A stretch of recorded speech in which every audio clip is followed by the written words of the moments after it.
भगवान भोलेनाथ ने अपना डमरू बजा दिया। भगवान भोलेनाथ का डमरू जहां बजता है ना, वहां से भूत प्रेत पिशाच भाग जाया करते हैं। जो भी आदि व्याधि होती है वो सब भाग जाया करती है। डमरू निनाद बाजे। तो डमरू, भगवान भोलेनाथ की आरती में शंख नहीं बजता। क्या नहीं बजता? शंख। आप जानते हो कि नहीं जानते? भोले की आरती में शंख का प्रयोग नहीं होता। उनकी आरती में निनाद का, झालर का, डमरू का,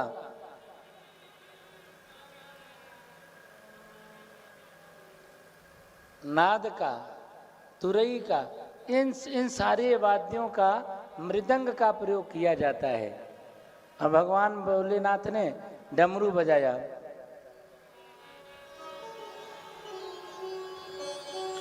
भोले बाबा ने ऐसा बजाया डमरू, बजाया डमरू, सारा कैलाश पर्वत मगन हो गया।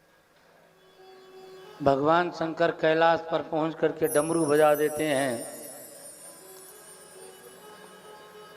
डमरू बजा करके दिशाओं को चैतन्य कर दिया और अपने भूत प्रेत आदि गणों के साथ में कैलाश पर्वत पर ही निवास स्थान बना लिया।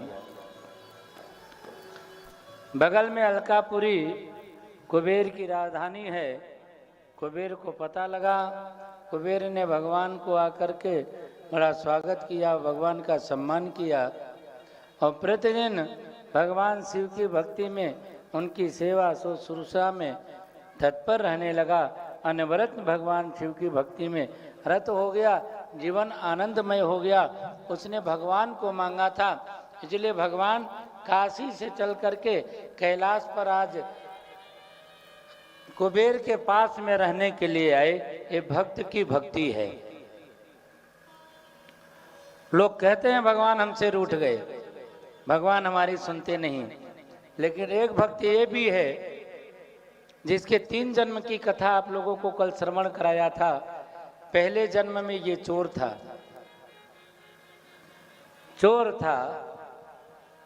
विकृत व्यक्ति था, किसी की बात न मानने वाला था। लेकिन इस जीवन में इसने संकल्प लिया, भगवान शिव की भक्ति करूंगा। भगवान शिव की भक्ति करते करते 2 जन्मों के बाद में तीसरा जन्म ऐसा दिव्य जन्म हुआ कि भगवान को भी उस भक्त के वश में होना पड़ा और उसके बात मान करके भगवान को काशी से कैलाश जाना पड़ा। खुद ही को कर बुलंद इतना, खुद ही को कर बुलंद इतना, भोले भी पूछे बता तेरी मर्जी क्या है। खुद को इतना बुलंद करो, खुद को इतना तैयार करो, ऐसी भगवान की दिव्य भक्ति करो, भोले भी प्रकट होकर के तुमसे पूछे बता तेरी मर्जी क्या है। जो तेरी मर्जी है वही मैं कर देता हूँ। ऐसी दिव्य भक्ति का भाव रख करके जो जीवन में भक्ति करता है, मेरे भाई बहन, कुबेर जैसे खजाना उसे प्राप्त होता है।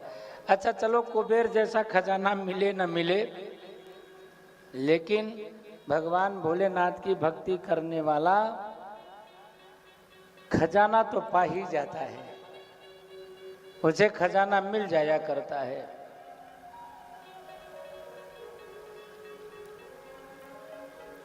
शिव नाम गाने वाला कभी निराश नहीं होता।